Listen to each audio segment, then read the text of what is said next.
Okay, it's 7:30. Kurt, shall we call it to order? Let's do it. Okay, call to order. The public hearings and regular city commission meeting of October 13th, 2020. May we stand for the Pledge of Allegiance. I pledge Allegiance to the flag of the United States of of America and to the republic for which it stands, one nation, under God, indivisible, with liberty and justice for all. That gets me every time. Amy, can you call the roll, please?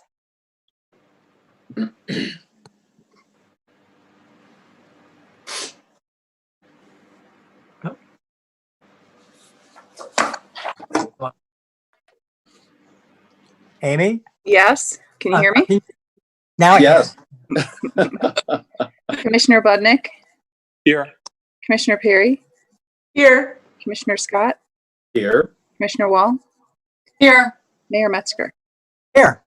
Okay. Let's get on with this. The first item on the agenda is public discussion, items not on the agenda. Is there anybody who has an issue to bring before the commission? I do. Okay. Hi, my name's Jessica Venture. I'm standing in for Sherry Wells, who is a candidate at a candidate forum tonight. She's visited your meetings before and activities and looks forward to representing the residents of Hazel Park as the next state representative of the 27th district. She's on the ballot. She wanted me here tonight to put forth her promise to listen, learn, and legislate for y'all. And she wanted to commend the Pleasant Ridge Community Center as being quite a hub of activism. The standing room only first presentation for voters, not politicians, and annual peace action holiday banquets are just some of the events that she's been able to enjoy. And many years ago, she really loved having her daughter participate in your swimming programs. Wonderful. We appreciate that. Thank you. Thank you. Anyone else? I don't know how to,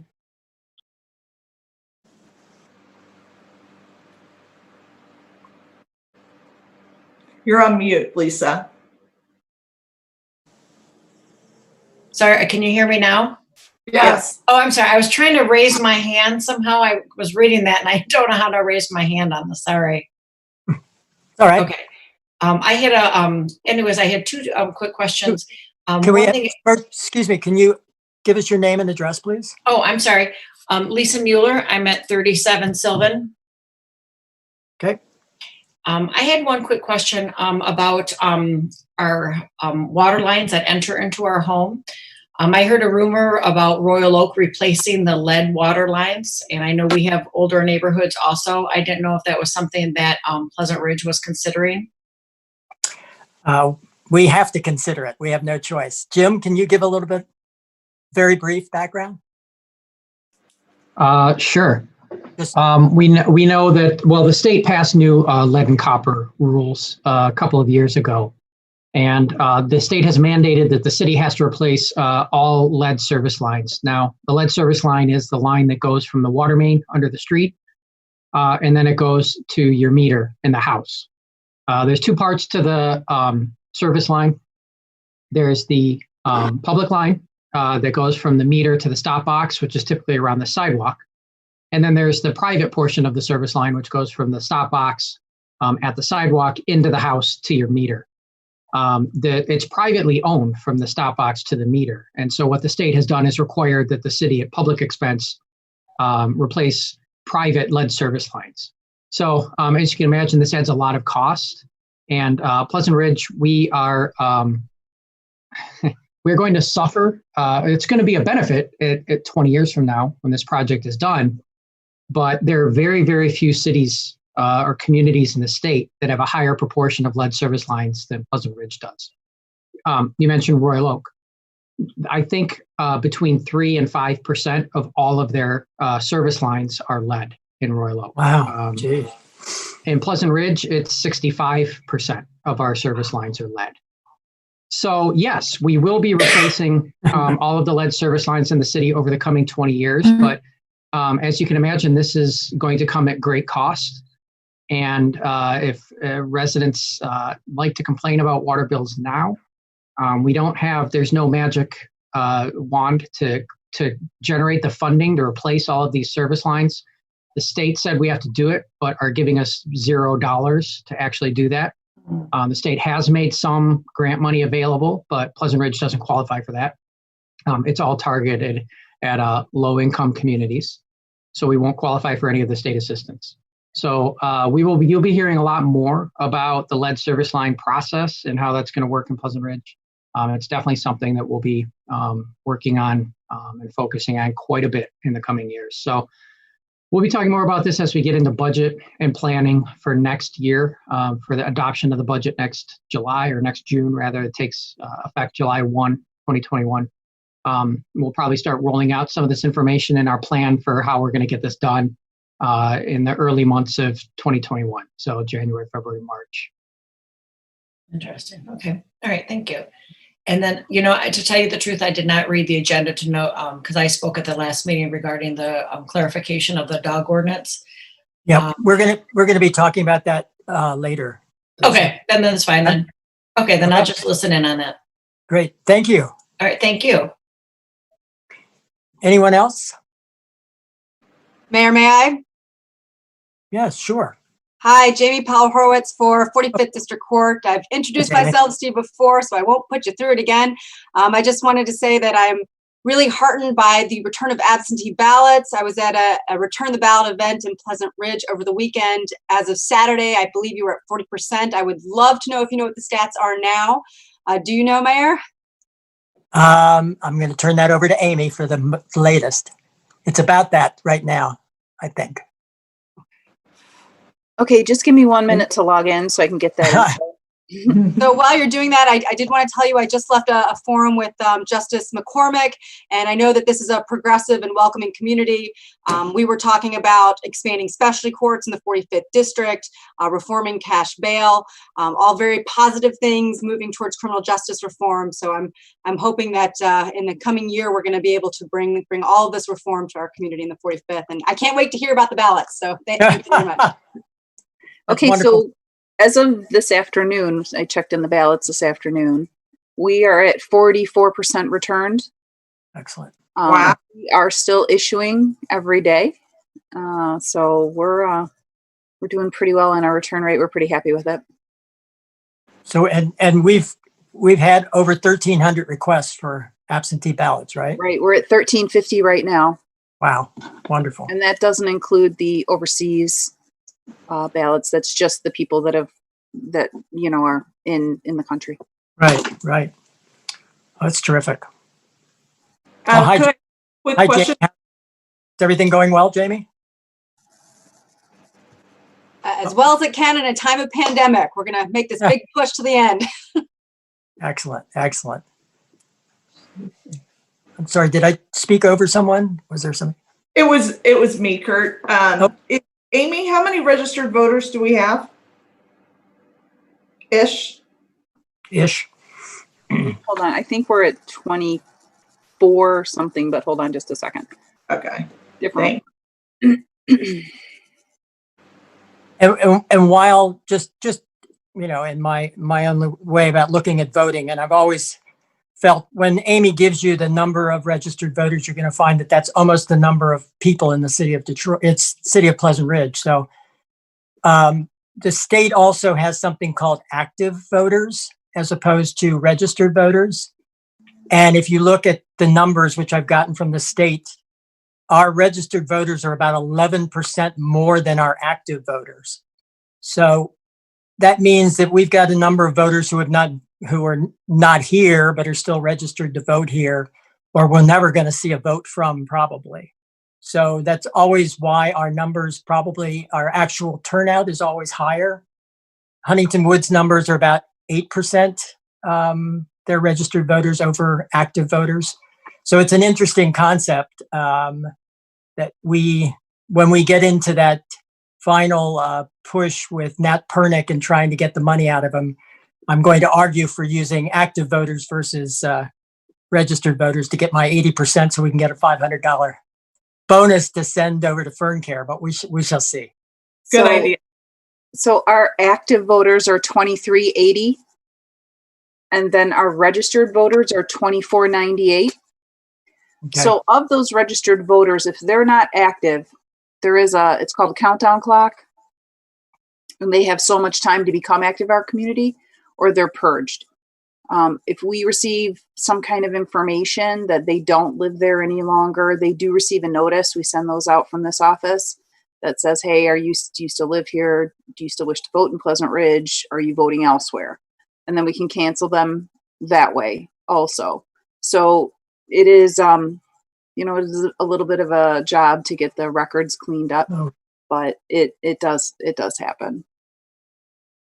Oh yeah, I'm not critiquing. I know that it's like a 6-year, you can't, you have to not vote in 2 presidential elections, right? Over a 6-year period, before you get dropped.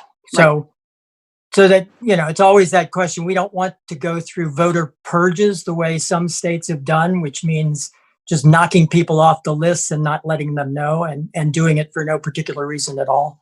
So better to be on the over registered in many cases than under registered. So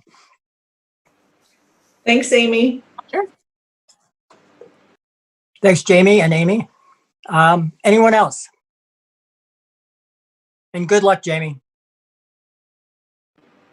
Okay, then we will move on to governmental reports. I see our chief is there. Kevin, I think you're on. Can you hear me? Yes. Okay, good. It worked. Different computer. We're trying something different. I really don't have a whole lot. Crime is low as usual, as we're expected here. Nothing new in that area to report. The only thing is it's fall. As you can see, leaves are falling everywhere. You're not allowed to blow them into the street. And one of the biggest issues that we have complaints with are the contractors that are hired to do lawn service and maintenance. Sometimes aren't aware of that they blow, because other cities come by and scoop them up, vacuum them up, or do whatever, unless we're going to do that here. But only up until the dates that you're allowed to do that can you do that.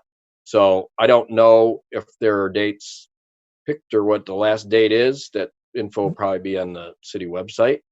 But if you can advise your contractors and stuff that if it's beyond the date, then it has to be bagged and removed or put at the curb. And that's really all I have as far as the police business. Other than the same thing with lock your car doors. We haven't had any larcenies of cars, and usually it's unlocked car doors. Better lighting. It's darker earlier. And your garbage cans out and removed in a timely manner. I guess if those are our only issues that we're having police wise in town, I'll take that all day long as opposed to other issues. There you go. Excellent. I saw Chris reaching for the Ridger, I think. So if you're interested in that, has all the leaf pickup dates starting in the week of October 26th, is it?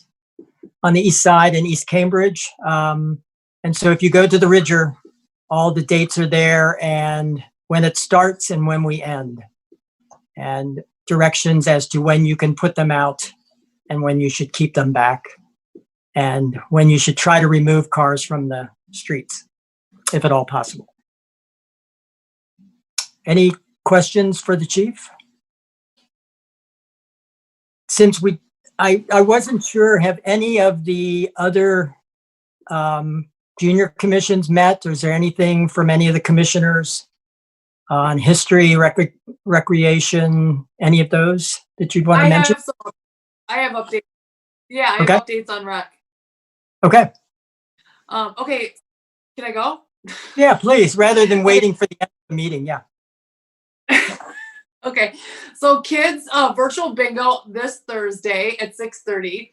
Register by noon on Thursday. Halloween costumes are encouraged, but not mandatory. That sounds fun. Virtual rat patrol meeting is also Thursday. I don't know that it's the same crowd, so I don't think it's a big deal that there's a conflict. But it's from 6 to 7, and it's Laura Mikulski from the Rat Patrol, and she's presenting on safe ways to dispose of rats that don't involve poisoning, because hopefully we know that when you poison rats, it goes down the food chain, and if cats, dogs, owls, any kind of wildlife happen to feed on the poison rats, it takes out those animals too, which is horrible. So she gives a lot of awesome tips of really humane ways to dispose of the rats and get rid of them. I've seen her I was with her before when she did our last presentation, and she did a phenomenal job. So I just posted on Facebook too, but it's a Zoom meeting. Again, Thursday, 6 to 7. You can register and she'll do it. Okay, we also have an outdoor movie this Friday, the 16th at 7 p.m. I went to the last one. It was really fun. It was last Friday. It was Ghostbusters. So nice. Shawnee and Greg did a phenomenal job. It was a lot of fun. So the movie's shown behind the rec center. Really, you bring your own popcorn, beverages, whatever. It was a really good time. Second annual Halloween home decorating contest. Deadline to submit the photos is the 26th. I've seen a lot of cool houses in the neighborhood. Don't forget to do that. Wellness centers open, colder weather approaching. Don't forget to sign up to work out in advance. It's been going really well. Pre-register for recreation activities on pleasantridge.activity.com. And I think that's all I have. Thank you. Thank you, Amanda. Chris, was there anything from Ferndale Education? Yeah, thanks, Mayor. Sure. First, if anyone wants to check out the meetings, are all on YouTube. So if you wanted to look through any of the school board meetings, I just wanted to throw that out there. This past one, they had a few students speak about their experiences in going through school virtually and all of the changes that have had to happen. And the students were optimistic. They said it's been challenging, but everyone who spoke commended the teachers in doing a tremendous job and said that the teachers are just great. So it was refreshing to hear. It was encouraging to hear that in this tough time, and it's not surprising that the teachers have been stepping up and making do. So a little more detail, this past meeting was a ton to do with the bond that was passed and the breaking ground in the Early Childhood Development Center. And they talked about 5 pillars and how they developed this new project and building. And the 5 pillars were safety, equity, flexible layouts, sustainable. So it's talking about sustainability through energy and efficiency, and then durability and low maintenance. So those were the 5 pillars that they talked about. And it was really neat to hear their vision and see their vision of how this money is being spent. So very cool.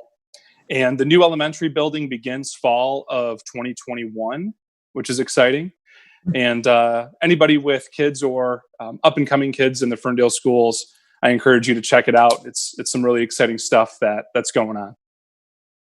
And also, Mayor, I wanted to say big shout out to Shawnee and Greg. I know they've been working tirelessly to get the wellness center open and make do with what we got going on. So I just wanted to commend them. Thanks, Chris. Either Ann or Brett, anything? Sure. Just a quick update from the Historical Commission. You'll be getting, for those of you that have 100-year homes or homes that are about to become 100 years, you'll be getting a letter from the Historical Commission providing you some details on the process of picking up your 100-year tile.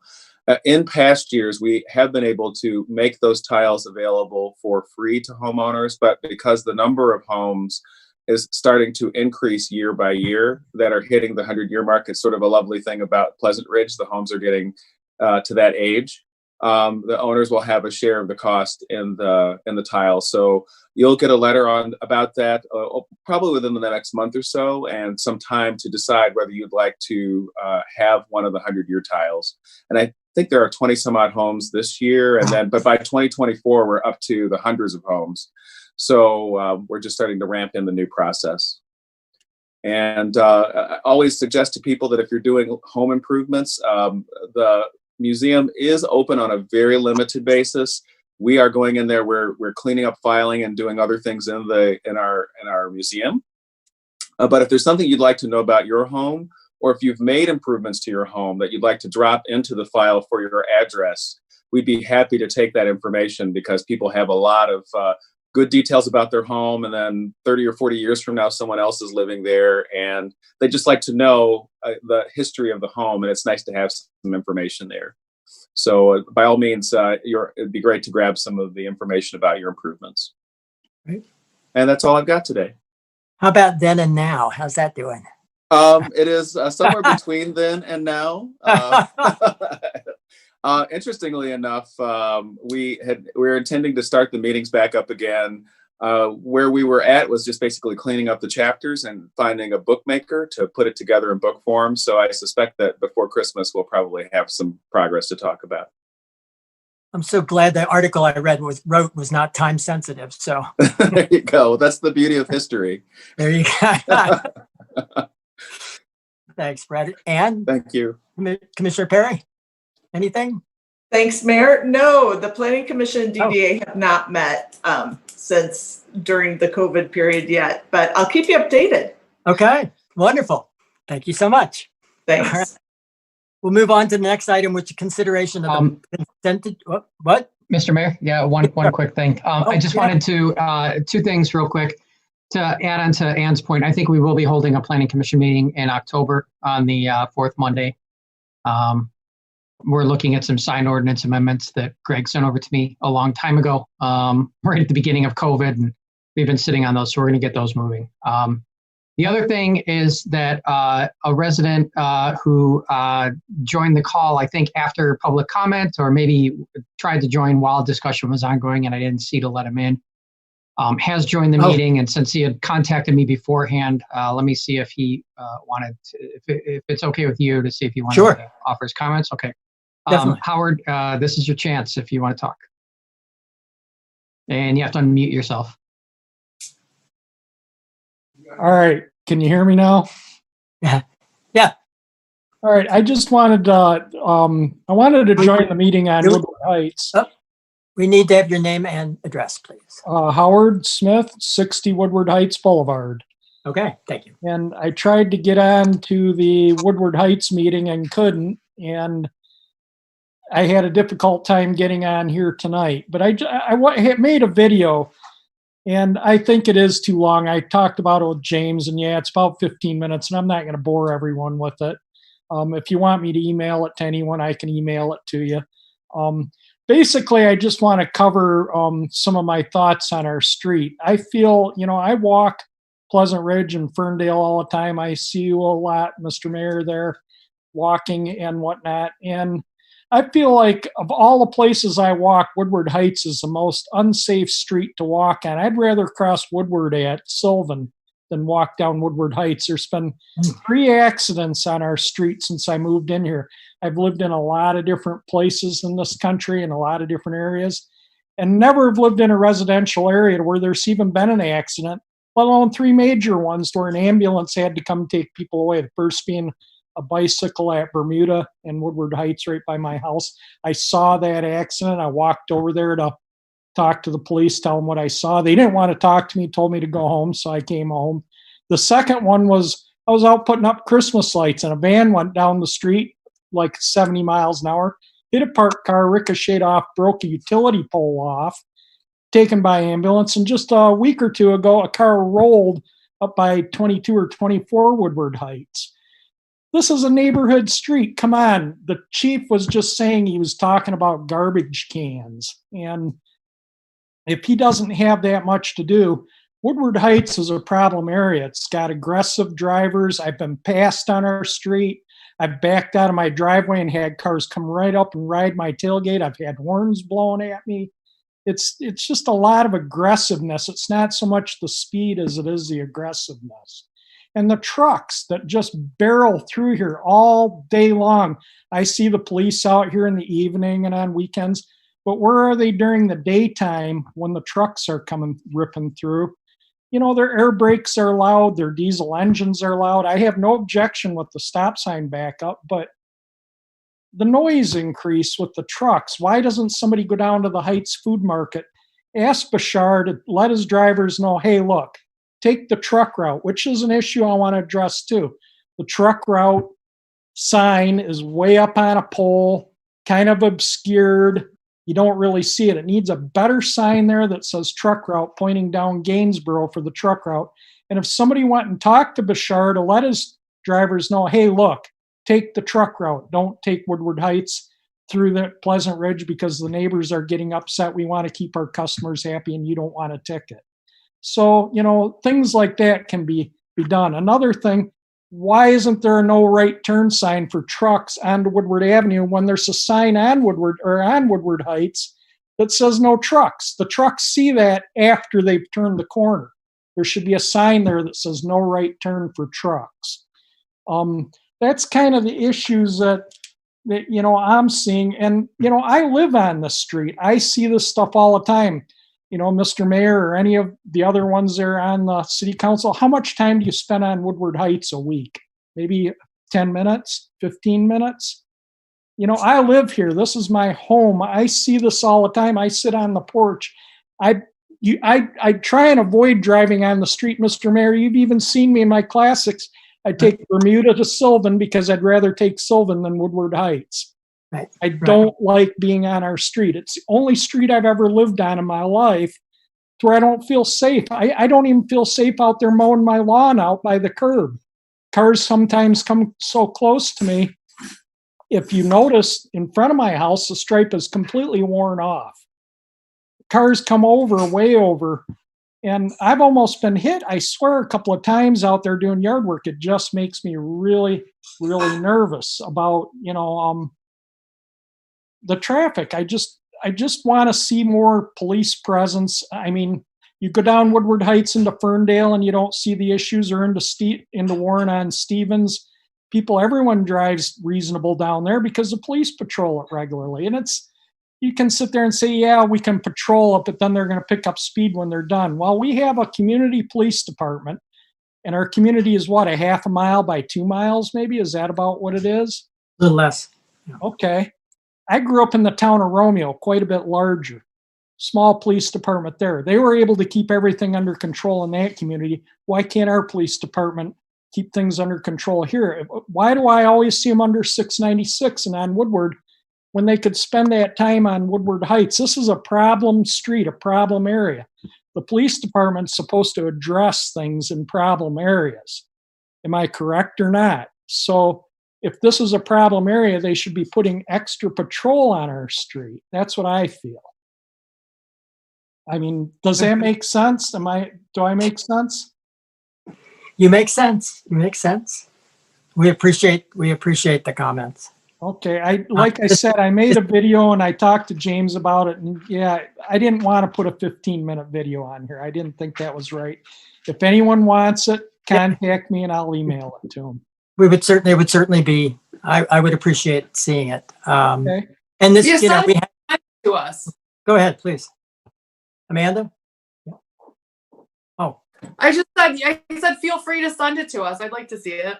Okay. All righty.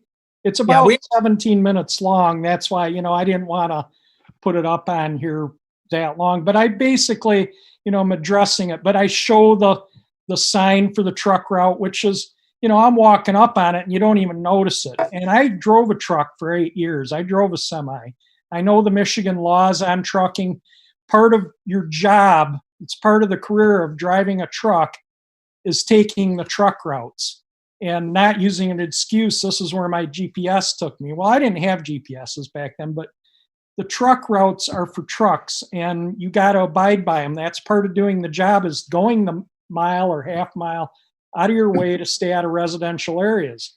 If these trucks can't do that, they deserve a ticket, and this street needs to be patrolled during the weekdays during the business hours when these trucks are flying through here. They're not coming through here after 6, 7 o'clock in the evening. They're not coming through here on weekends. They're coming through here on the weekdays. A lot of people might be at work and might not realize the amount of truck traffic coming through here during the weekdays. It's nuts, and it needs to be addressed. And the aggressive drivers, I mean, that's another thing that needs to be addressed. I mean, it's just insane that how aggressive people drive on the street. I don't know if it was the calming on 9 Mile that made additional traffic come over to this street or what, but it's just nuts how aggressive people are. When I see an upside down car on somebody's front lawn, do I feel safe walking down the sidewalk? And then if I have, say somebody's coming the other way with a stroller or some dogs or kids, I'm not going to expect them to walk out in the street because of COVID. You know, I would keep the distance. I'm going to walk out in the street and give them the courtesy of having the sidewalk. That's a polite thing to do. I don't feel safe doing that on Woodward Heights Boulevard. I'm flabbergasted somebody hasn't got killed on our street riding bikes along that striped line the way people drive through here. It just blows my mind. It's going to, mark my word, it will happen if something's not done about the traffic on our street. Somebody's going to get killed. Thanks, Howard. We continue to look at these issues. I really Mayor? appreciate your time and letting me speak. Thank you kindly. Thank you. Yes. Mayor, Yes. if we are to receive the 17-minute video, I suspect the file size will be too large to email, so he might need to bring it on a memory stick to the City Hall. Well, So if it bounces back, just bring it to City Hall on a memory stick, and that way we'll have it. I'll be able to email you a YouTube link to it. It's I'll list Okay, that'll work. Or I'll Okay. list it as unlisted so the public can't access it. It'll only be able to be viewed by recipients. Okay. Thank you. That's great. Thanks. Thanks, Howard. Take care. Thanks, You too. Howard. Okay. Next item on the agenda is consideration of the consent agenda. 2 very regular items. So I'm just going to ask if there's a motion to approve.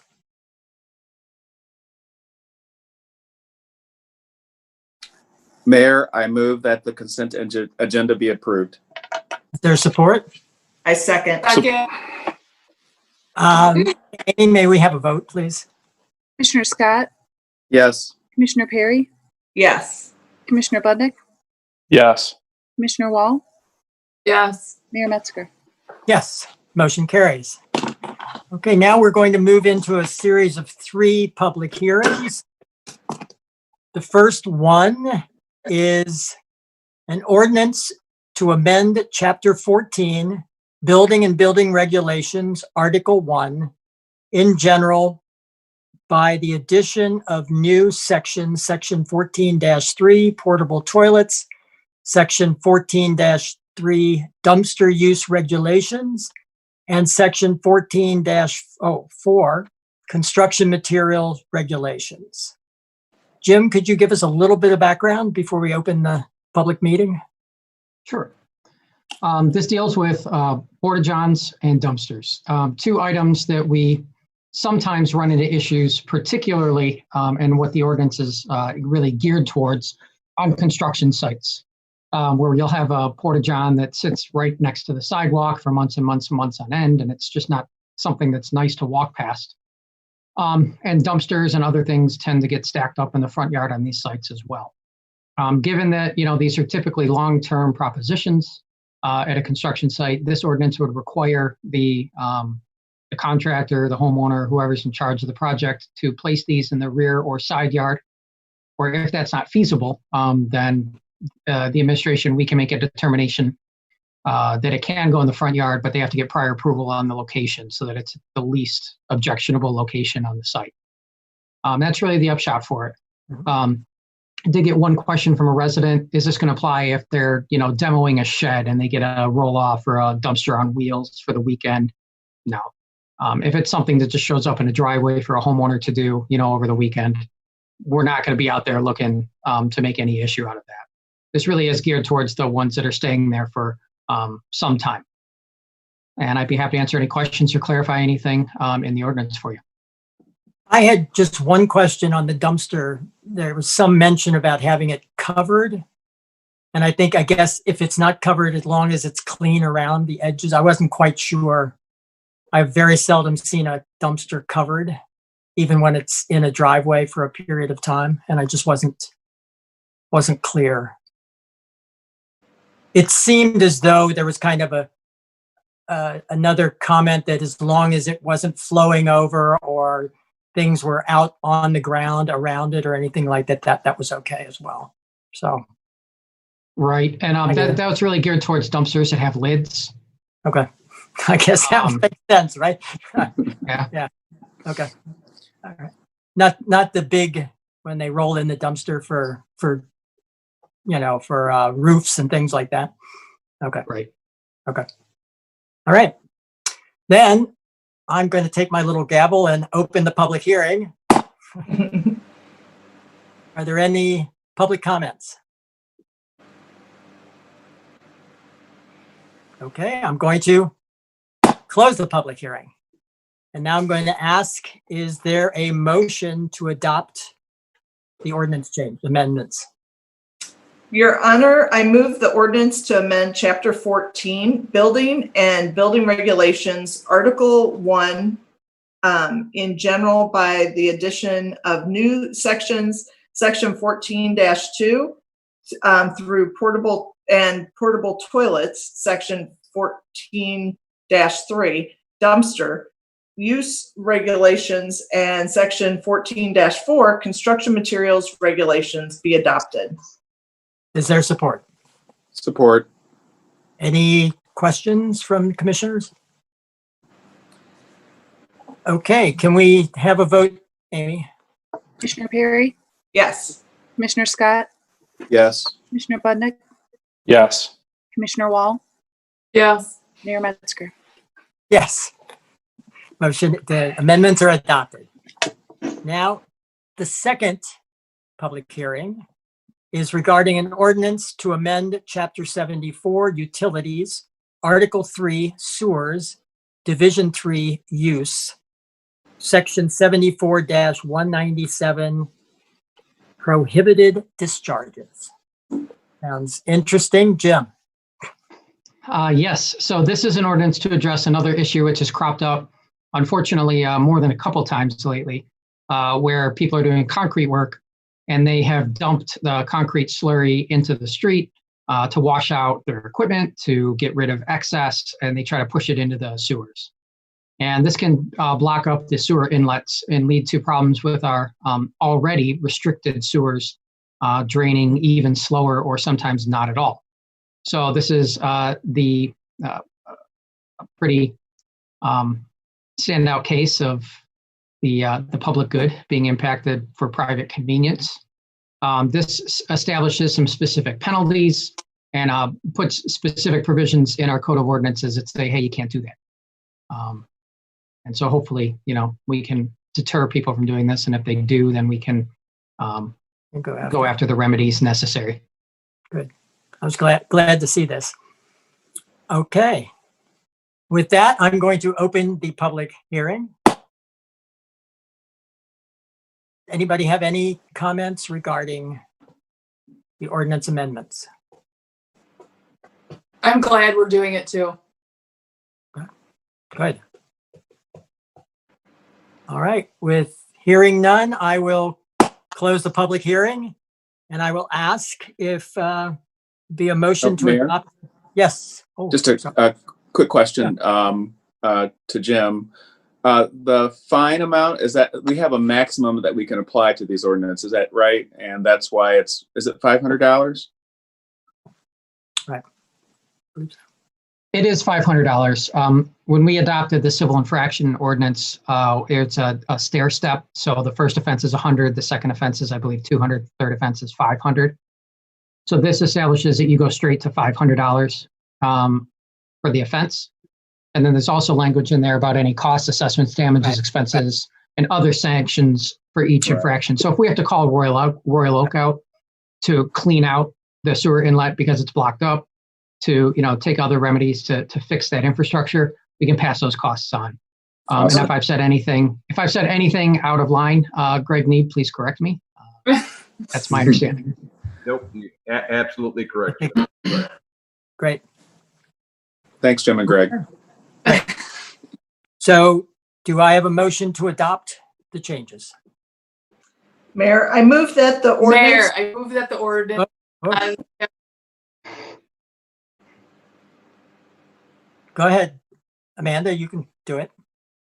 to amend Chapter 74, Utilities, Article 3, Water, Division 4, my eyes are old, Cross Connection, Section 74-114, Adoption of the State Regulations, Section 74-115, Inspection, Section 74 I'm sorry, you're on the next one. Oh, I am? Yes, I wrote the You've moved. wrong you've moved to the third one. Sorry.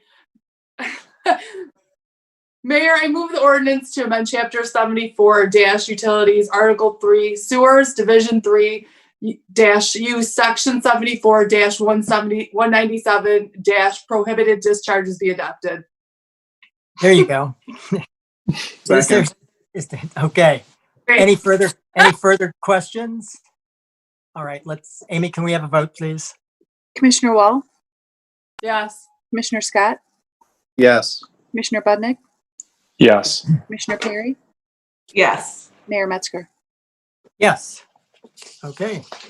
Motion is approved.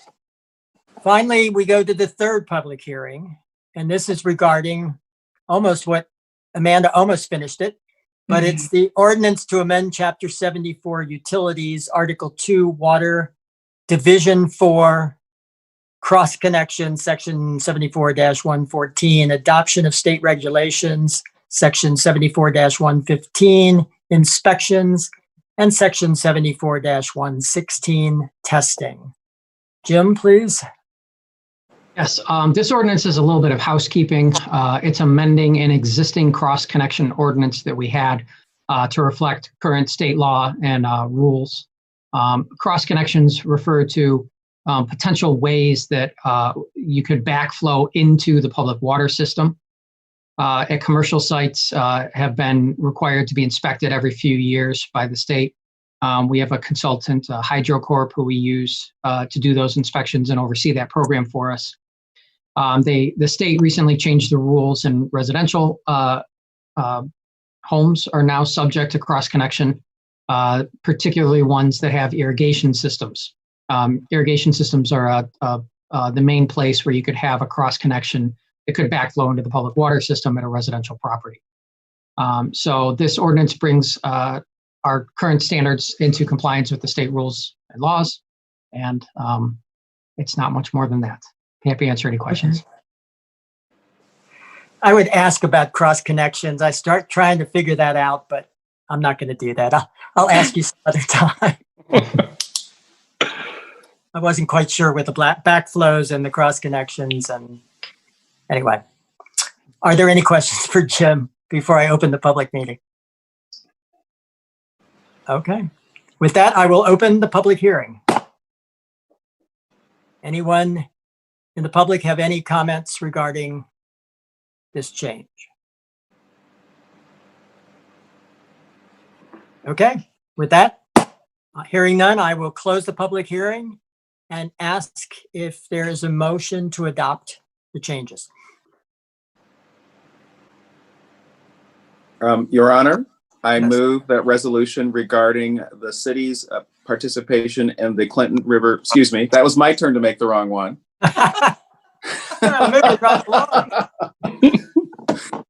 Your Honor, Mayor, I move that the ordinance to amend Chapter 74 Utilities, Article 2, Water, Division 4, Cross Connections, Section 74-114, Adoption of State Regulations, Section 74-115, Inspections, and Section 74-116, Testing be adopted.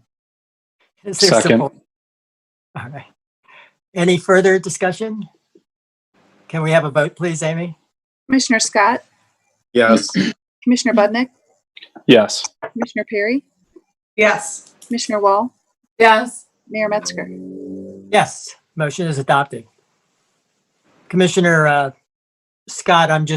glad you didn't jump to, is there a motion to adjourn? I thought that might be. That's right. You're gonna miss something. let's just go to the end, right? Okay.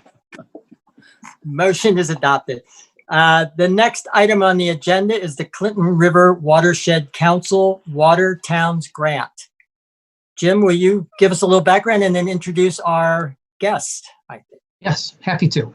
Thank So you. the Clinton River Watershed Council is a multi-jurisdictional organization that covers the entire Clinton River watershed, of which we are a part. You typically don't think of Pleasant Ridge as being, in a watershed, but we are.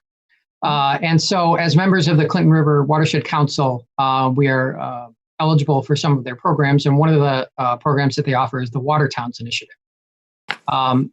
And through that, and through our potential participation in that program, we could receive some design services for green infrastructure in the city at no charge to us. And so we have Chris Bobrick with us from the Watershed Council. And I am actually going to allow him to screen share, and he'll run through a quick presentation on what the Water Towns Initiative is and what our participation could bring for us. So with that, Chris, turn it over to you. Good evening. Can everyone hear me? Yes. Okay, fantastic. Let me share my screen. Okay, can I get a confirmation on that? Yes. Fantastic. Yeah. Thank you. So, good evening. Thank you for allowing me to speak with you today. My name is Christopher. I'm with the Clinton River Watershed Council. I'm the watershed planner at the organization. If you're not familiar with the CRWC, we're a small 501c3 nonprofit organization whose mission is to protect, enhance, and celebrate not only the Clinton River, but the entire watershed, as well as Lake St. Clair.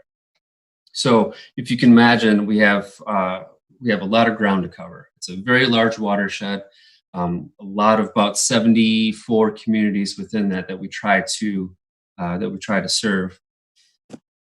But our services are built on about 3 pillars, primarily education, stewardship, and restoration.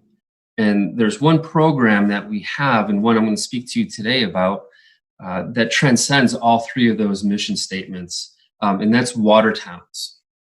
So Water Towns is a community-based initiative, meaning that we try to get communities involved in understanding and actually getting hands-on experience with green infrastructure, essentially.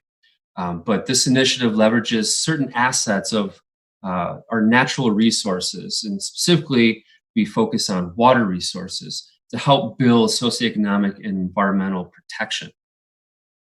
We're funded from this program through the Herb Family Foundation.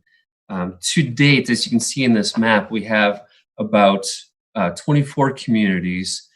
This also includes the Huron-Clinton Metro Park Authority, as they are also considered a water town. We take on about 2 new communities a year. We focus on green infrastructure, but in addition to that, we also like to pepper this program in with art and history, culture, and ecological components of our natural resources. A matched mini grant is involved. That's up to $5,000. And I always like to emphasize that because it's a good way to help jumpstart a project. And then these last 2 bullets have partnerships and sustainability. We would like to build a partnership, and we would like to be able to sustain that over time. So once if we work through this entire program, it's not something that we just wash our hands and say, well, good luck with it.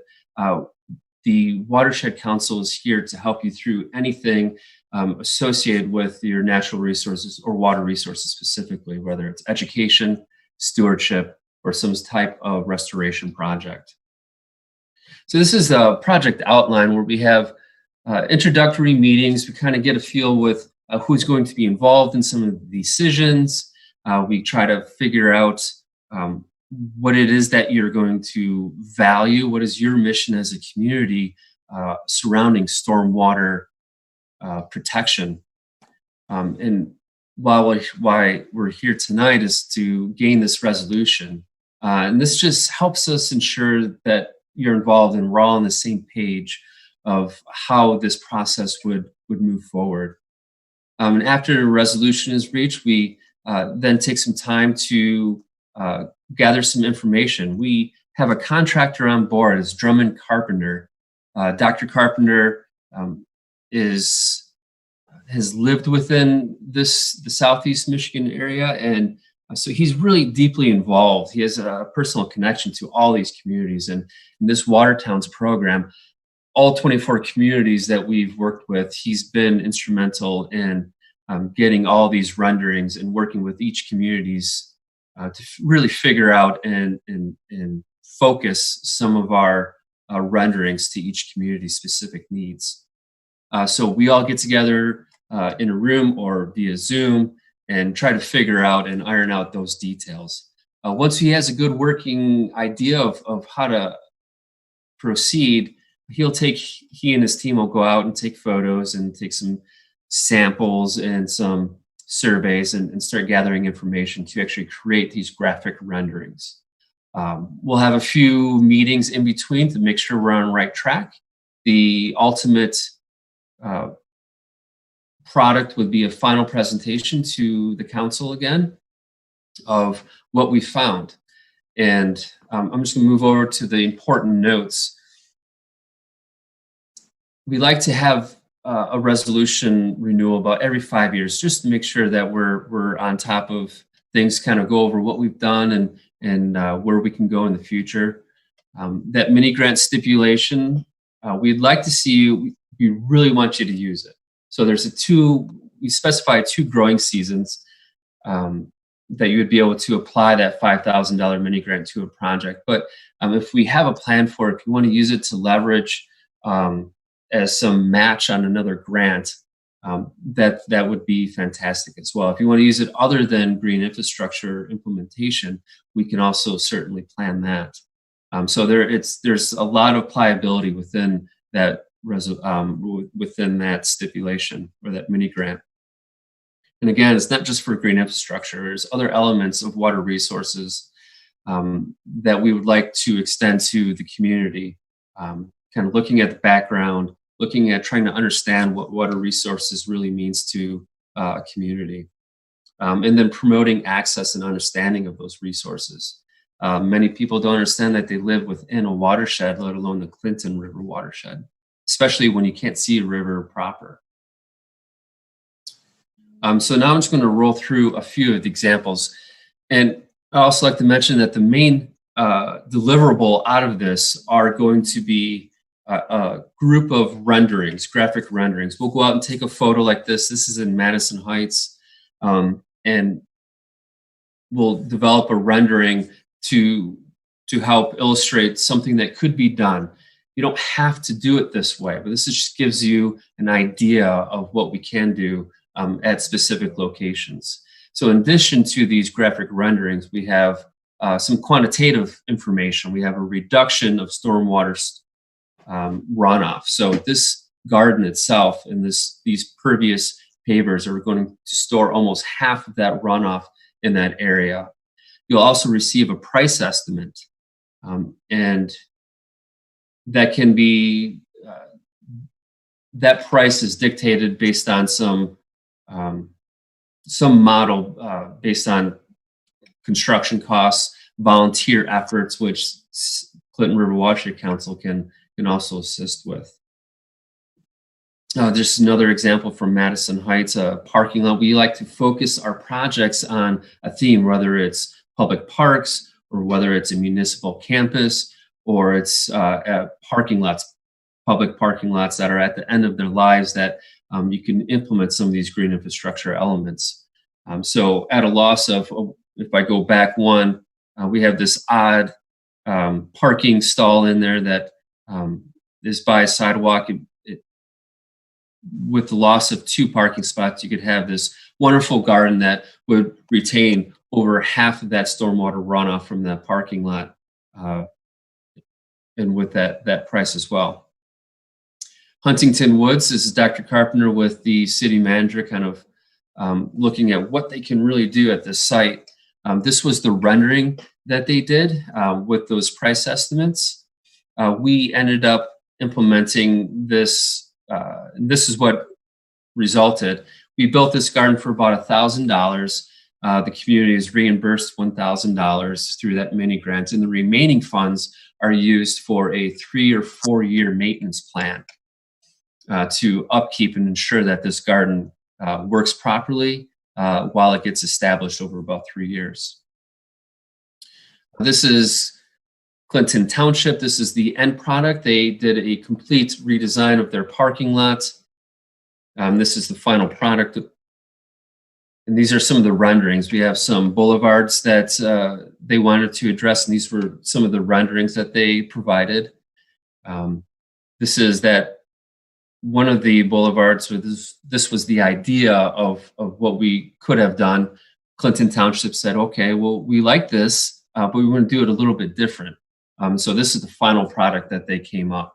But it's the renderings that kind of gave them an idea of how to approach what they could do, not only in functionality, but in aesthetics design. So those are just a few examples. You know, again, we have 24 communities involved.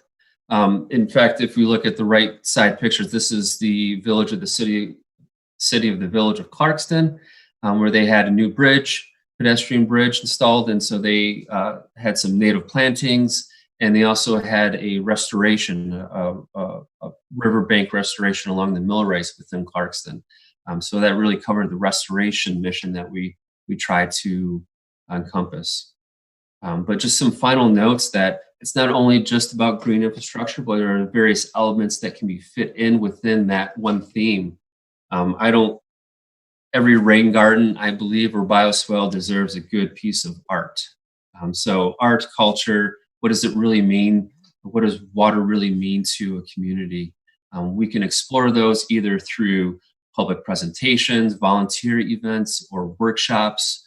The Watershed Council can provide various types of resources, in addition to a small staff, but a very invested staff that has many years of experience in natural resource management. We tend to help with grant writing, but our main focus really is stormwater education. That's really the powerhouse of our staff members. So I will end there, and I will take any questions if you have any. Thanks so much, Chris. That's fascinating. I love the examples that you've shown. Before I read the resolution, are there any questions for Chris?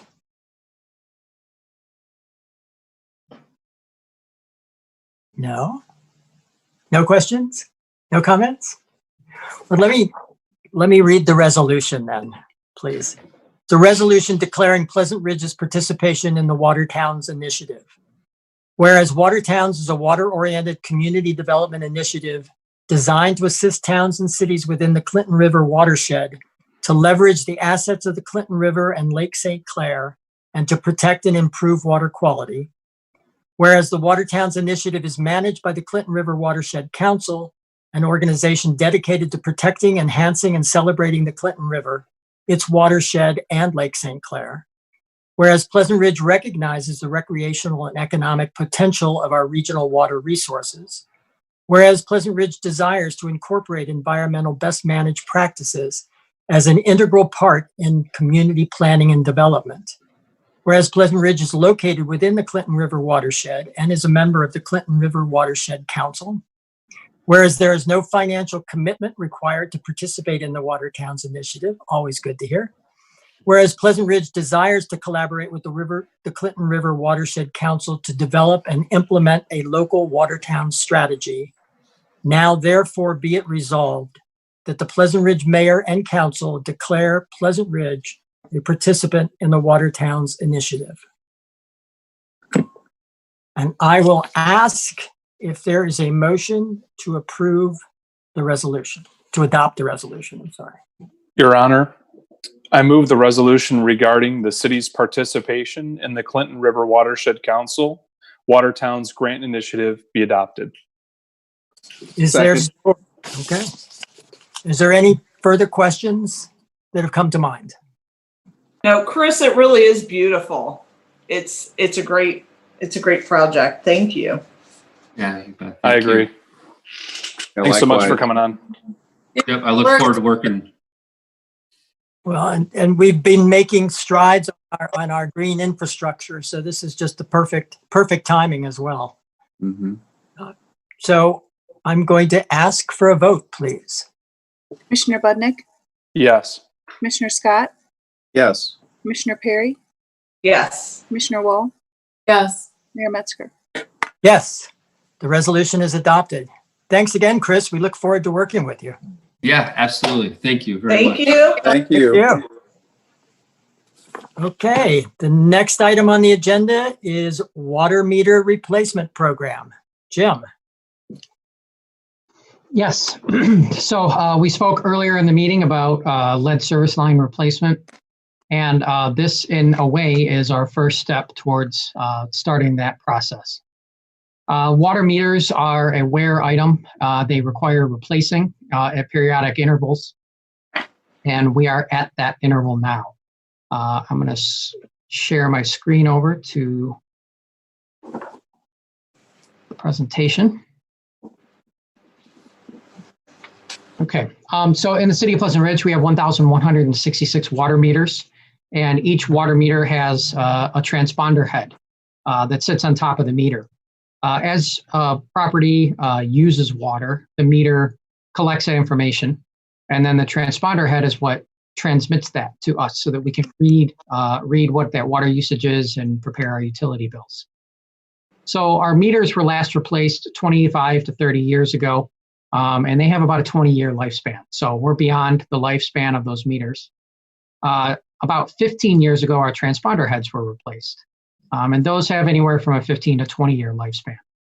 Really, that depends on the battery that's in the transponder.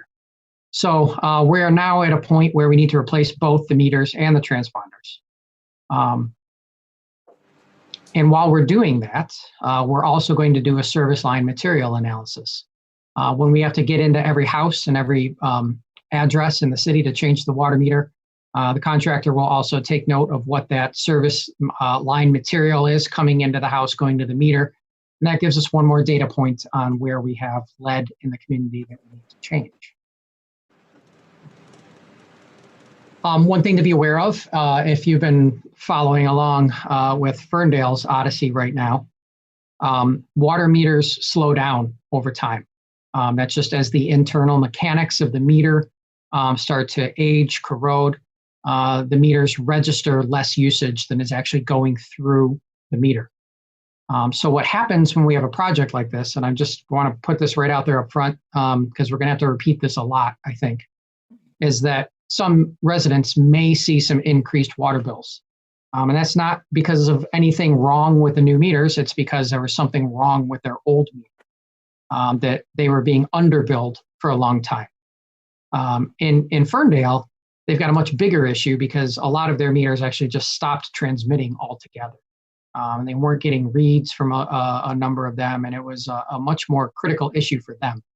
So now some residents in Ferndale are getting very, very, very large water bills because they either weren't being billed for water or they were getting estimated bills that were wildly off from their actual usage, and now they're trying to catch up. So those are big issues that Ferndale are having. We don't have issues like that here in Pleasant Ridge. We get water reads from probably 99.5% of our meters. When we don't get a read, we've been staying on top of getting that meter replaced and that making sure that the transponder head is working. So we won't have those huge catch-up bills that some of Ferndale's having. But some residents may see larger bills, and that's just a function of their old meter underbilling them for a long time. So this requires access to the meter that's in the basement of each house or wherever it comes into the property. There will be a scheduling process where the contractor will allow residents to self-schedule through a scheduling portal for when they would like to give access to the house so that our contractor can get in and change out the meter. Inevitably, some percentage of residents will refuse to allow us entry into the property. And if that persists, their water will be shut off until we are allowed in to replace the meter. Because it is our meter, we do own it. and we need to be able to get in to maintain. One of the changes is that we are switching over to cellular transponder heads. Currently, we're on a more or less a radio system. When we take water reads, we have some equipment that has an antenna. We put it on the DPW truck, and Tim drives around the city. And that radio truck pings all the meters as he drives around and gets the reads that way. So right now, we're only getting a snapshot of our water usage once every 2 months. And if a resident has a leak or something that's occurring in their household and it's causing a lot of usage they don't know about, we may not discover that for 2 months. So one of the benefits with the cellular transponder head is that it can send a read 1 to 4 times per day. So then we here see those reads. We can see those when we won't be monitoring them, but we can see them if we need to. But residents can also monitor their own water usage via an app on their phone or a web portal. Residents can also get leak detection alerts. The system knows when there's a usage pattern that looks like a leak, and that can alert you immediately. So instead of getting a $2,000 water bill unexpectedly because you have a fixture or a toilet that's been running or an irrigation system that's been leaking water into the ground for a month and a half, you can get that leak detection alert and nip that problem in the bud at a much, much cheaper cost. Some residents are nervous about the cellular transponder head. And the key thing here is this is really no more than having a cell phone in your basement that sends a text message 1 to 4 times a day. I think most of us, have 1 or more cell phones in our house that probably send text messages more than once or twice a day. And in fact, if you have WeatherBug or any of those weather apps on your phone, those are constantly sending data back and forth to and from your phone that use more energy than these cellular transponder heads do. So these are very, very low energy usage, and they're not going to be adding significantly to any kind of background radiation or radio frequencies or the like. So the total cost for the project is $406,000 roughly. Of that, $326,000 and change is the cost for the city to buy the meters and the transponder heads from Badger Meter. There's really 2 main meter suppliers, Neptune and Badger. We've always used Badger. We're fully set up with their systems. And in fact, for the past year or 2, as transponder heads have gone out, we've been replacing them with the new cellular transponder heads. So it doesn't make any sense for us to change technology when we haven't really had any issues whatsoever with Badger meters. The remaining cost is $79,870 for installation services. We had 2 bids. As you can imagine, there's not a lot of companies out there that specialize in water meter changeouts. One of them is SLC. They're the Badger distributor for the region. And the other is HydroCorp, who you may recall we use for our cross-connection survey program. We've had a good working relationship with HydroCorp. SLC is a wonderful organization as well, but they were about $20,000 higher than HydroCorp. So our recommendation, after checking into HydroCorp's references and our own experiences working with them for the past 18 months, is that we recommend the commission approve the HydroCorp bid for installation of the water meters. And then the final thing is timing. We'll be working on this, but it's our intention to get this done by early next summer, and ideally sooner. And part of the reason for that is I want to get the service line inventory completed so that we have an extra data point for planning out our lead service line replacement project. But also, we just want to get this done and move past it. So I'd be happy to answer any questions that the commission or anyone from the public has on any of the various aspects of this project. We'll open it up for questions. Mayor? Yeah. Okay, ask the city manager. Yeah. What, Jim, when will we start, if we approve this tonight, when will we start having them come into people's homes and changing these things out? Realistically, that probably wouldn't happen until after the new year. Okay. Once we have your approval to do this, we have to order the meters. There's a 4 to 6 week lead time to start getting those meters delivered.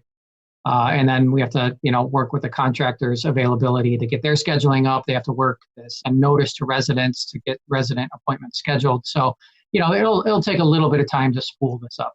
But once it gets going, it should go pretty quick. Okay. And then about how long do you think it will take for someone, them to be in your home to change it really out? doesn't. Yeah, it really doesn't take long at all. Okay. It's for an experienced plumber, it's not much more than changing out a faucet. They just have to shut the water off, unscrew a couple things, and get it back in, make sure it's working correctly. I'm not exactly sure how long each appointment takes, but probably not more than an hour or so. Okay. And then you were saying like our old meters have been slowing down, and so now with the new ones, we'll probably have we may see some percentage of change. Do you have any idea what percentage, or? I can't. That is highly variable. Some residents may see no difference. Others may see some difference. It's like putting 1,000 cars out there. They're all gonna have a little bit different problems and reliability. That's very cool that we'll be able to monitor our own usage. I think that's I have a friend resident who is very he's always paid close attention to his water bill, and so he always has gone and just sort of monitored his thing now. But now there'll be an app. That's very cool. Yeah, now you can do it from your couch instead of having to go down in the basement and look at the dial.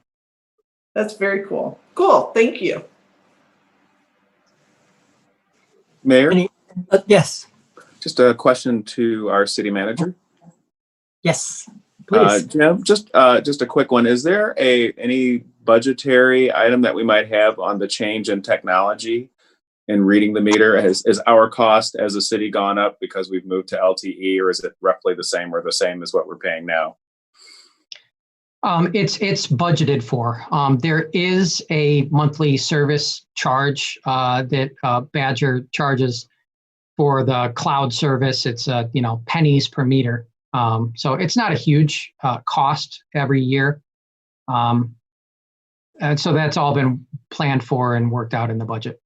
Got it. And they figured out a way that I can't receive Netflix through my water meter.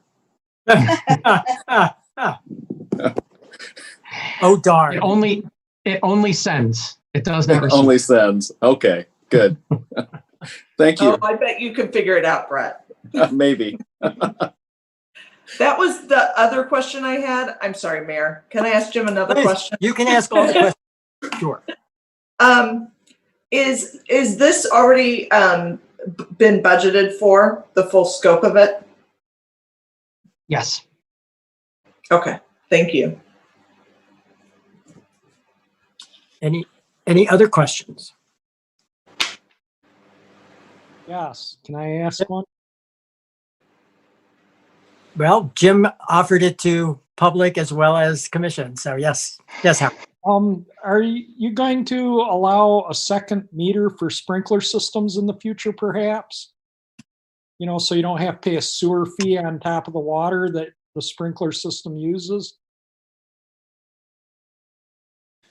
So that is something that we've looked at in the past, and some communities will allow you to do that. It makes a lot more sense when you're in a community that does not have combined sewers. And the issue is one, that's a cross-connection risk. It's always been a cross-connection risk having the second meter. And as a policy choice, that the amount that we have to pay for sewage treatment doesn't change whether or not you're irrigating your lawn or not. That's a fee that we have to spread across all the users of the water system. So that's like a And flat rate? it's a flat rate that we are charged. Okay. And it's based on usage, and it's based on stormwater runoff calculations. And so there's a few components of that. And then they take a 3-year average of that and then charge us a flat fee. So we know that we're paying $590,000 to Detroit and Oakland County for stormwater and sewer runoff. So the issue is that it's really how you break up that pie. So, if we allow second meters, then that aren't charged the sewer runoff fee, then that money still has to be generated. So the sewage rates would have to go up. Go up. I got you. Okay. And so one of the things that we've done to try to minimize that is a few years ago, our combined usage rate was $125. Now our usage rate is around $77 because we reallocated how some of those things were charged. So we already decreased the amount of the rate for, when you're sprinkling. It's cheaper to sprinkle now than it was here 5 years ago. Because the sewage usage rate is only, I think, $30 per 1,000 cubic feet of water you use, and the water usage rate is $43. So we've done some things to try to minimize, the penalty to irrigate. But in terms of allowing secondary meters for those combination of reasons, we can't really do it.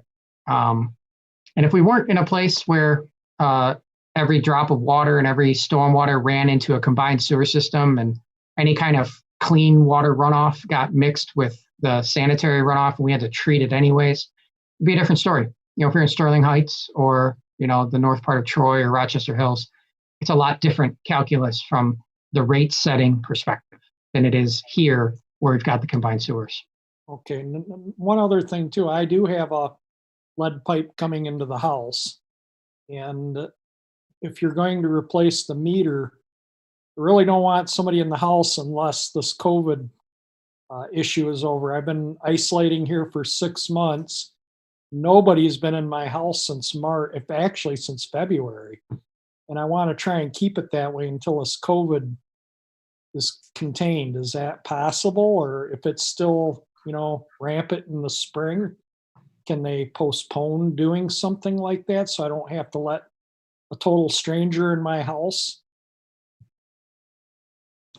That is something I'm gonna have to address with the contractor once we get them under contract. We may be able to do some flexible scheduling to push you towards the end of the project. I know that they have very stringent COVID protocols. Absolutely, we would expect them to, follow all of those best practices just in terms of PPE and everything else.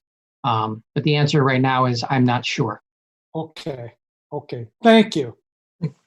Thank you, everyone. Thank you, Howard. Any other questions? All right, then can I have a motion to approve the bids for both installation services and meter purchase, please?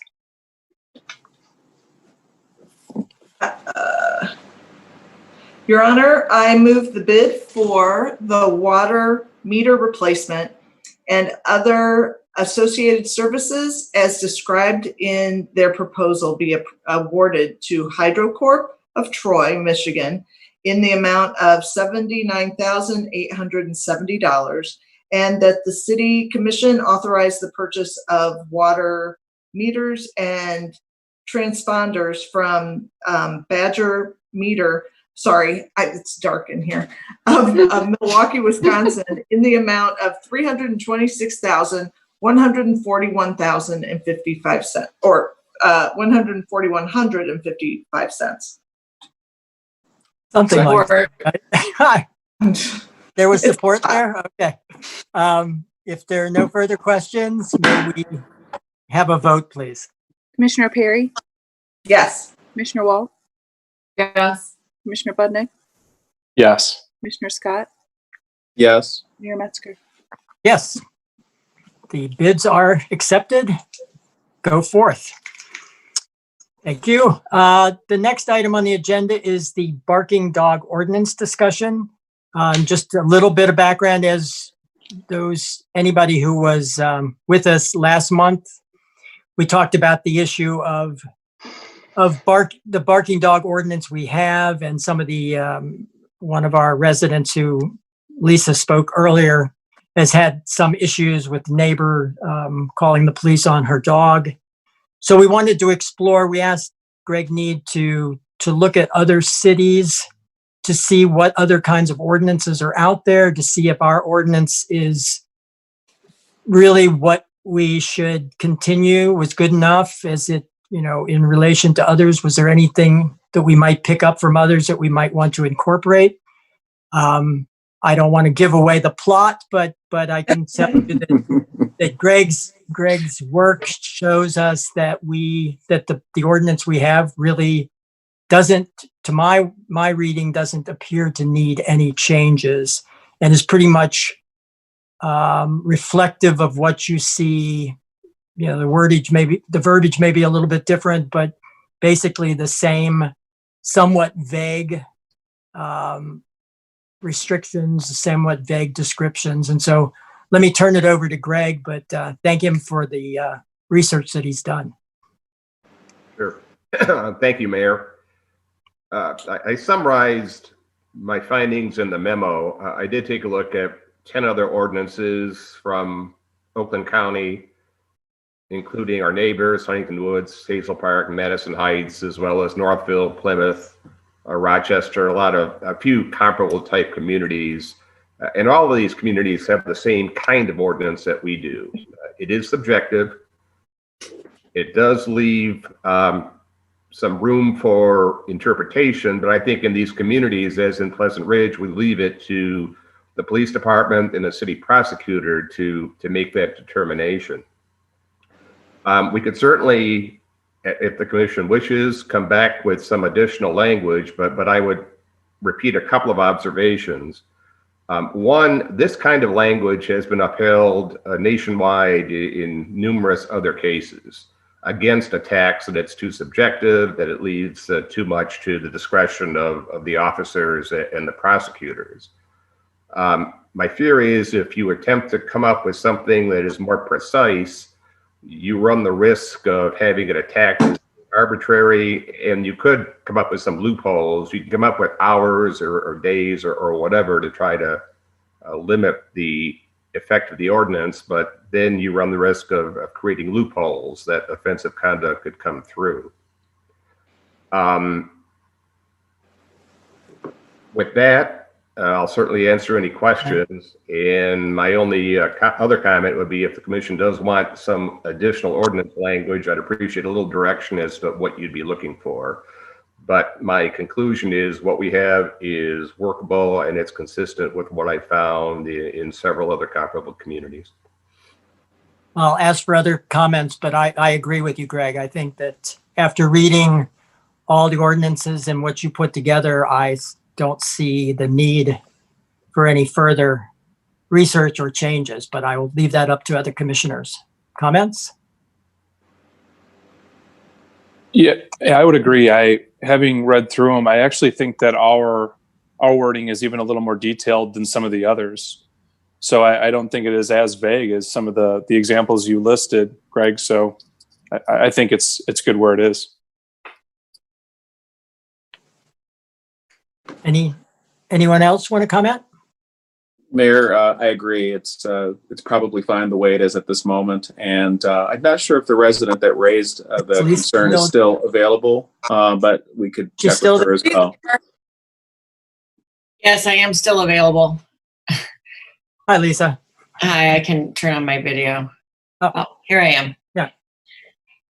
Well, I was just asking for, I don't want to bring up certain personal situations because I'm sure you guys are all aware of it regarding it. So anyways, that's why I was asking for clarification of this because I think this matter at my home will probably continue to escalate throughout years to come and things like that. So that's why I was looking for some ways out of it before things get sometimes more difficult, put it that way.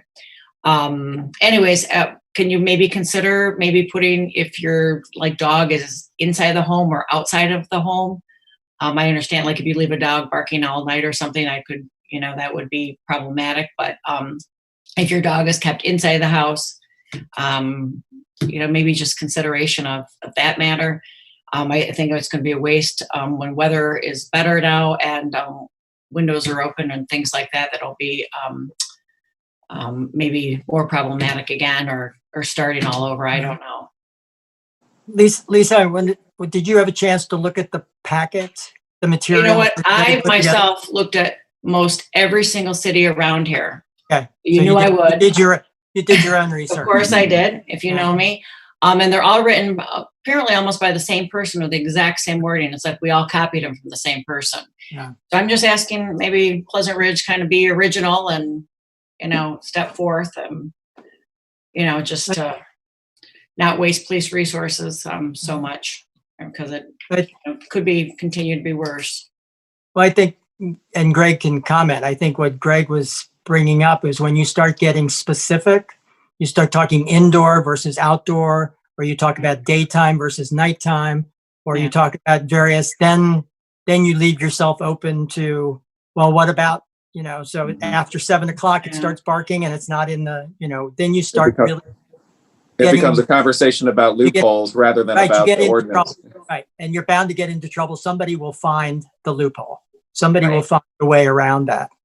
And so I think it's going to be, I'm sorry, well, knowing the situation, I don't want to get into talking about neighbors talking to neighbors, but I think it's, we have to figure out those kinds of issues, within the community itself, I think. Okay. We can continue to look at this. I just don't right now. I don't see what specific is going to, help this particular situation. But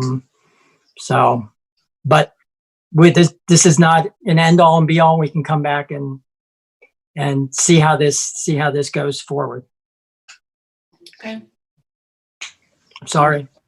It's okay. The police can sit outside my house and I'll wave. All right, I guess. Okay. All right. Well, thank you guys for consideration. Thanks, Thanks, Lisa. Thanks, Lisa. Any other comments on that before we move on? Okay, then we'll move on to the next item, which is delinquent utility bills fee and credit card purchase processing fee review. Start here too. Delinquent utility bills fee and credit card processing fee review. I'm not sure is Greg going to tell us about that? No, that one's me. Oh, okay. Greg came up and I wasn't sure. So as you know, one of the things we did in response to COVID back in the early spring was to eliminate fees for paying utility bills by credit card. And while I shouldn't say eliminate, we eat those now as opposed to passing those along to the resident. And then we also eliminated late fees on utility bills. And so now that things have gotten back to, I guess, somewhat more normal, now that City Hall has been open since July and all of the avenues of payment are available to residents again, we thought it'd be time to discuss this with the commission and get some guidance for how you'd like to proceed.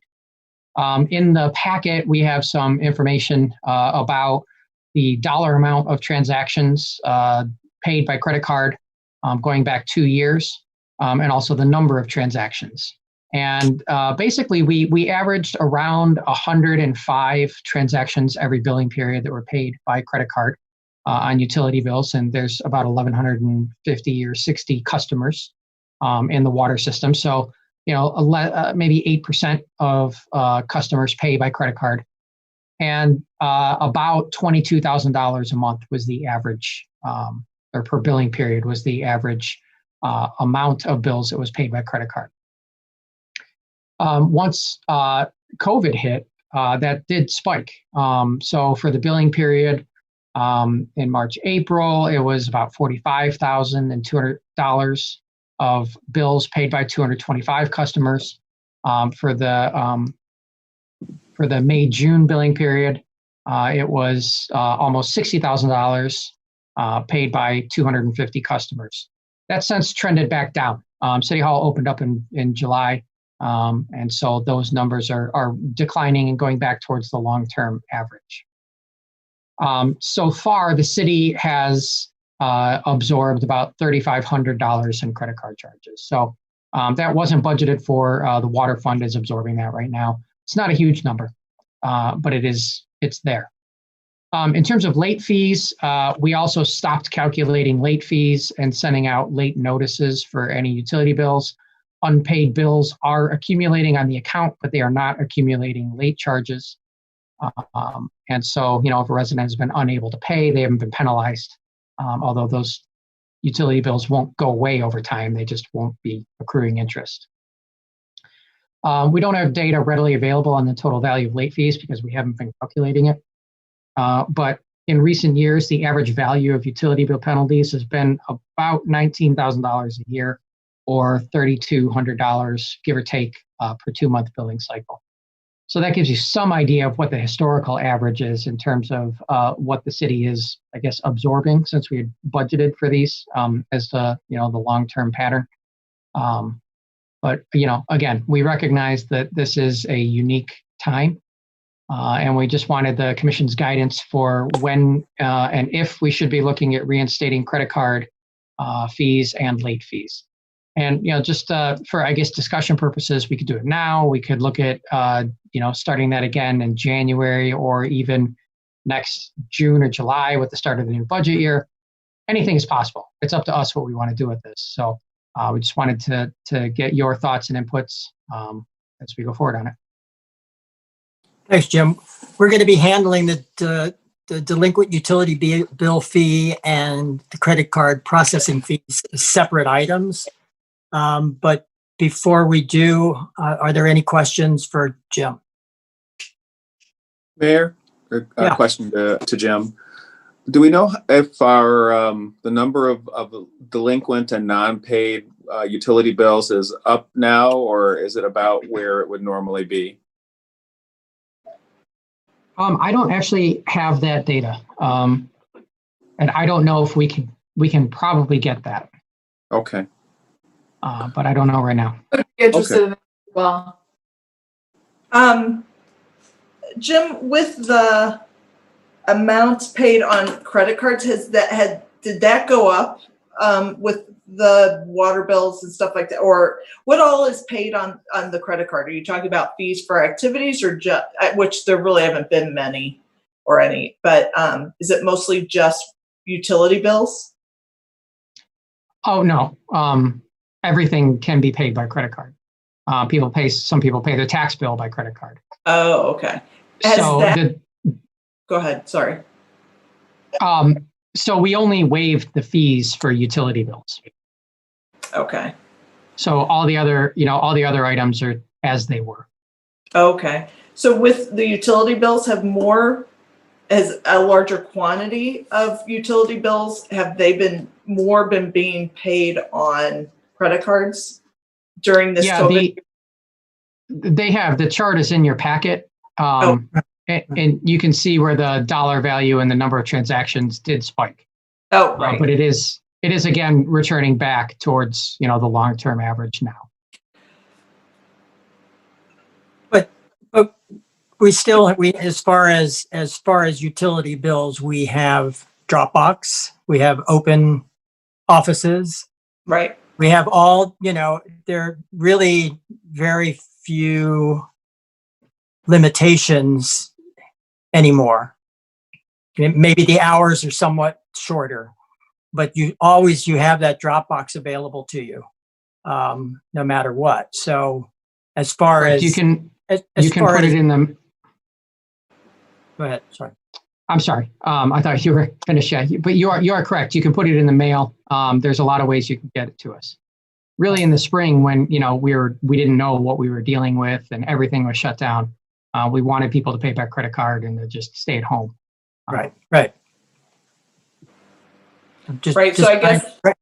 Just trying to make sure that there are very few reasons not to reinstate. That's my feeling. Well, it'd be more if there were financial stresses. So people were paying it on their credit card, and sort of, it would be more that type of a situation. But right, it's easy to pay, from the practical point, you can physically now get into the office and everything, and there are many ways to take care of it. It's interesting. I think that we probably still have some residents. In fact, we had one speak this evening that are trying to limit their, outside exposure as much as possible still. So we might still have some residents that would prefer not to have that physical contact, even to bring in a payment or to use the drop box. I'd probably be more inclined to wait a couple more months just to get through the year, and then maybe revisit this back in January again. If our cost is, by my calculation, maybe about $600 a month for the credit card fees, but maybe something a lot more than that for the late fee. So I'd probably be more inclined to just wait until the end of the year or the beginning of next year. But I'm curious to hear what everybody else feels. I was going to say that I think I would be inclined to do the same, except for maybe I think we should revisit it at the end of the year. My thought was the late fees, hold the late fees at the very least until the beginning and revisit it next year in case people are still struggling. I mean, because there's people who still are out of work. People are maybe having trouble with their bills. That's my thought.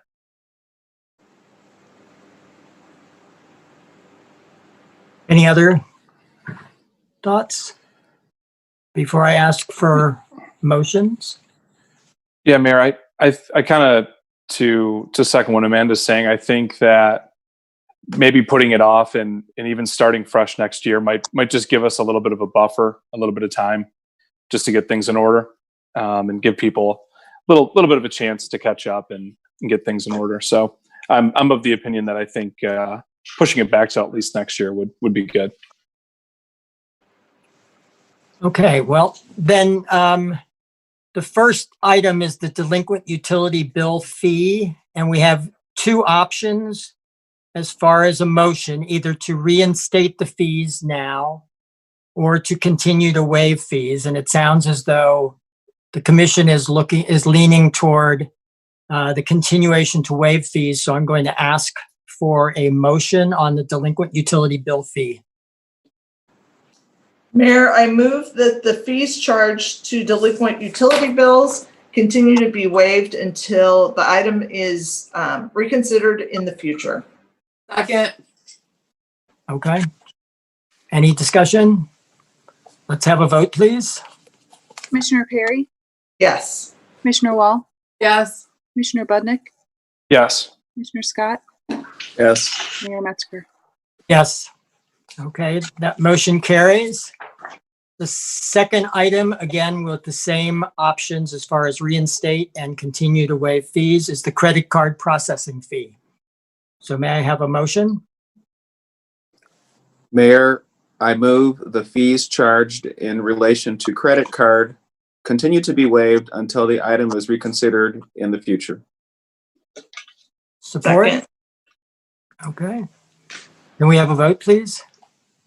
Commissioner Scott, Yes. Commissioner Perry, Yes. Commissioner Budnick, Yes. Commissioner Wall, Yes. Mayor Metzger. Yes, motion carries.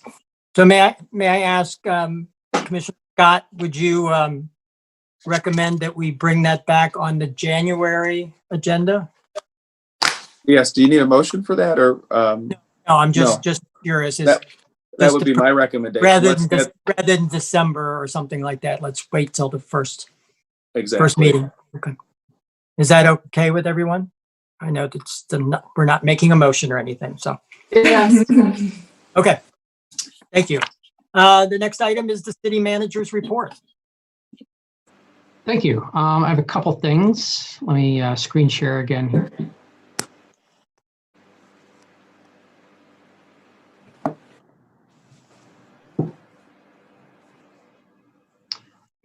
You may have noticed that finally we're getting the concrete repair done on the streets where a lot of the underground work has been done for water or sewer repairs at houses that required breaking into the street. One other thing I wanted to let you know about that'll also be happening is some changes along the Woodward Parks. It's fairly minor, but I think it'll be an improvement. you can see we've got the map here. We on the north, we have Elm Park. So we've got the Woodward Parks, Elm Park, Memorial Park, and City Hall, and then Oakland Park down through Stevenson Park. And at the bottom of the map, you can see Oxford by the oil change shop. So the white lines on the map here are places where we're going to be making some improvements. Starting at the north, where it shows going across Elm Park, across the Boulevard Island, we're basically going to be putting in a crosswalk. Because one of the challenges is when you're walking in the Woodward Greenbelt parks is once you get, to a street, to get across, you either have to, walk through the median in the grass, or you go to Woodward and cross at the crosswalk there, or find people's driveways. There's no real direct connections. So the intent here is to just at least provide a connection between the walking path system. So as you're walking through the parks now, there's a crosswalk that'll be in between the park pathways to make a more direct connection. One of the things we saw in Gainsborough is just connecting that park with the walkway throughout it really unlocked, a lot of the potential there. And our Greenbelt parks fulfill a similar function, but they've never really been connected. They're all separated by the roads and where those sidewalks end. So then when you get down to Oakland Park, you can see there's two white lines. Starting on the west, the white line there is where we're building a new crossover entrance into City Hall, so that in order to get into City Hall, you no longer have to go to the Woodward Oakland Park intersection and do a turnaround in the intersection while you're watching for cars turning or coming across Sylvan. You'll be able to, as you're going eastbound on Oakland Park, just turn directly into City Hall. And then further to the east is another sidewalk connection that will connect you across Oakland Park, set far enough back from the intersection that you can feasibly make that crossing safely. I've done it many times on foot already at that location, going back and forth to Stevenson Park. So it seemed like the spot. And then finally, one of the things we find down by the oil change on Oxford is that a lot of people use the alley for walking and bike riding, and then are just walking across the grass to get to the sidewalks on the north side of Oxford. So we're just, again, putting a ramp and a sidewalk to allow you, as you're going from the alley, to have a civilized and sanctioned way of getting to those sidewalks and into the park pathway system. So it's a pretty small improvement in the grand scheme of things, but I think it will provide a better experience for everyone who's walking their dogs and out, walking themselves or riding bikes through the parks. Does anyone have any questions on this item before I move on? I like that. Okay. Yep. And then the next thing is I did want to talk about fall leaf pickup. We've touched on it a couple times here, but it does start the week of October 26th. This year we are using a different system. In the past we had 5 zones, and this year we're going to try doing just east side, west side. And then also, excuse me, Cambridge and Woodward Heights will be picked up every week. Because one of the things we've run into is just Woodward Heights has a lot of people parking on the street, and it does carry a higher volume of traffic. So we want to hit that every week to keep that as clean and as good a shape as possible. And then Cambridge East gets more leaves than any other street in town. The amount of leaves that fall off those oaks in the forest there is pretty large. So we tend to run into a situation where when that sits for too long and then the leaves all get super wet because they've been sitting there for a couple weeks, and you have piles that are taller than cars. Hopefully by getting that street every week, we can stay a little bit ahead of that wave as well. So as Brylar works, they will be doing the east side first. Our intent is every year to flip-flop. So next year we'll start with the west side first. And then if Brylar finishes one side of the city earlier in the week and they've got a day or two, they'll go to the other side of the city and start picking up leaves just to get ahead. We always say if that happens, don't worry. If you live on Elm Park and Brylar comes over and starts picking up leaves, at the end of the East Side's week, don't worry, they'll be back again the next week to get them on your scheduled pickup day. Fall weather, we can never predict it. You could have a warm fall and the leaves don't fall until the end. You could have a wet fall and the leaf pickup is delayed because it just slows down how efficient the equipment picks up the leaves. You could have a warm fall that turns into a wet fall. You can have a warm fall that turns immediately into snow. Okay, stop. I know you So- can't say fall. You can't say fall He's- one more time. It's a little PTSD, Jim. He's always wanted to be a meteorologist, I think. Yeah. But where this is going is, will we extend leaf collection? And the answer is absolutely, unequivocally, no. And really, the example of a warm fall that turns immediately into a snowy fall, we had that a few years ago. We extended leaf pickup because it was warm. So we had piles of leaves on the street everywhere, and then we got a foot of snow. And that's pretty much the disaster right there. So no, we're not rolling the dice. So leaf pickup ends. The final pickup begins starting with the east side the week of November 23, and it continues until all streets have been picked up, and then we're done. We probably get into the very, very, very beginning of December a little bit, and that's it. You can put leaves out in bags for compost pickup on trash days for pickup on Monday until Monday, December 14th. So that is certainly an option if you have leaves that need to be disposed of after curbside leaf pickup ends. Okay. And finally, it's curbside leaf pickup. It's not curbside yard debris pickup. Please don't put your decorative grasses, don't put your hostas, don't put your pumpkins, don't put cinder blocks. And that's a true story. Don't put any of this in the street. Don't put English ivy that you decided to trim back and put it out in the street. All of these things break the equipment. The equipment's designed to pick up leaves and nothing else. So if we see these foreign objects Tim, the DPW guy, is attuned to it, and he is offended by it when it happens, we will throw those things back up on your lawn so that they don't break the equipment. Sometimes it's tough love. So, and I'm already looking forward to leaf pickup being done before it's even started. Sounds delightful. It's a wonderland every year. One of your favorite times of the year, isn't it? Yes. Can I ask one picky question? So let's say we come to the week of October 26th, and on October 25th, I put my leaves out and they come along and they pick them up. Is there any possibility that they might make another run through by the end of the week? Is it possible that they might pass by twice? Because inevitably all the leaves fall the minute the truck drives away. So, I mean, there's no guarantees, obviously, and I'm not sure if we should just say one pass. If you don't get the first pass, that's we say one pass because we track it. Yeah. Every street gets hit. But once we start saying, okay, well, yeah, we'll come back, it devolves into chaos. So I'd love to be able to have bespoke leaf pickup service where you could schedule it on an app, but it just doesn't work that way. There's too many variables involved. No, I appreciate that. I'd rather have it that way, one pass, and that's okay. Good. Yes. Okay.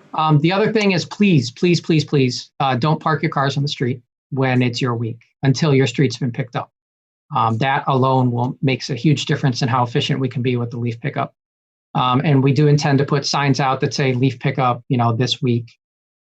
Please don't park cars. But, like everything else, we put the signs out and then some large percentage of people continue to ignore them. So help us help you. Good. And that's all I have. If anyone else has any questions on anything going on in the city, let me know. Mayor? Yeah. Just a question through Jim. We know that a decision was made yesterday on meetings that might may or may not require us to have meetings in person for the November meeting. Is there any? When will we know so that we can let the residents know? Two things on this. So one, we're still meeting tonight via Zoom, even though all of those orders were destroyed with immediate effect by the Michigan Supreme Court.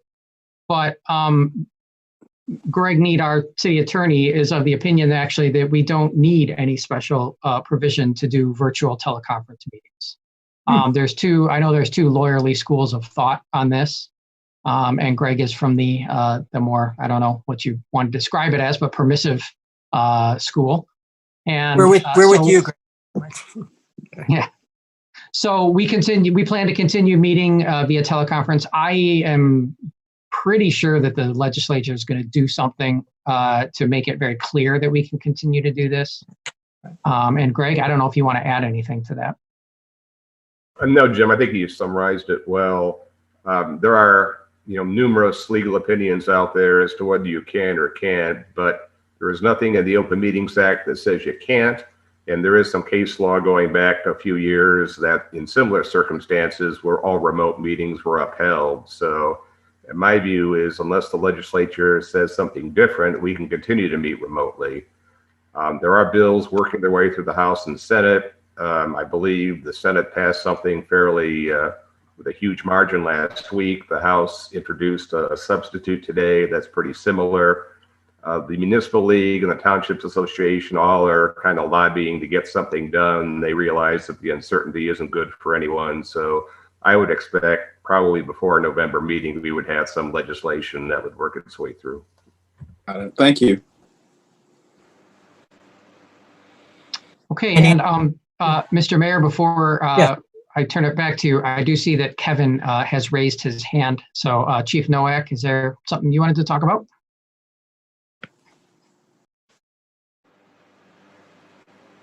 Yes, I just wanted two things. I was in the middle of a project I had to finish for tomorrow, and I started to misspeak about the leaves, that people couldn't blow them in the street, forgetting where I was because most communities don't allow that and they don't pick up. So I thought I caught myself close enough, but I think I started to misspeak and I wanted to apologize for that. So you are allowed to put your leaves in the street, as we've just talked about. Secondly, I just wanted to respond because I was anticipating this and the city manager had some numbers. I just want the mayor and the commissioners to know in regards to some of the enforcement on Woodward Heights. So I did numbers all right here, very thick. And so from the time period of September 1st through October 12th, which was yesterday. And now numbers are down because of COVID and things like that as far as traffic enforcement, countywide, statewide, countrywide. But here in the city, there was 125 total traffic violations written in the city during the time period of September 1 through October 12th. Of those 125, 47 citations were written on Woodward Heights alone. Wow. So of those 47, 12 violations were written to commercial trucks for using Woodward Heights. 32 violations were written for stop sign offenses. There was a violation written for not yielding to a pedestrian in the crosswalk.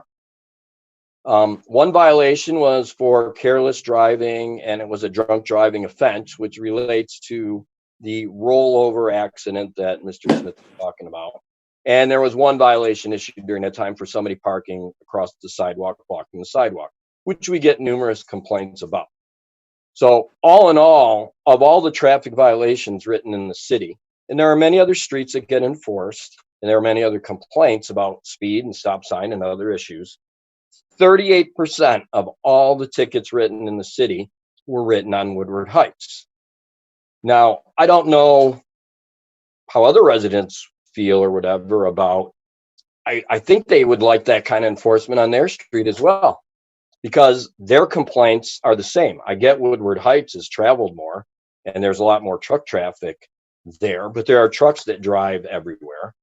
Our officers are going to continue to enforce the traffic laws on Woodward Heights when we're available to do so, and we go out of our way to do so. And it's obvious that we spend a significant amount of time due to the tickets that are written there by the numbers that present themselves. So I just wanted to reiterate with facts and the numbers, and I have these here in copies of every ticket written there. If somebody wanted to question the enforcement actions on Woodward Heights.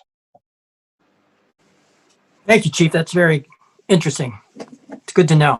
Thank you. You're welcome. Thank you. Can I just say a quick thank you too? I appreciate that info. Thank you. You're welcome, sir. Thanks, Howard.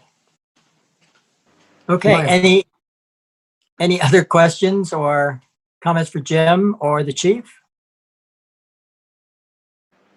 Okay, then we're going to move on to other business. Amy, did you want to give us the latest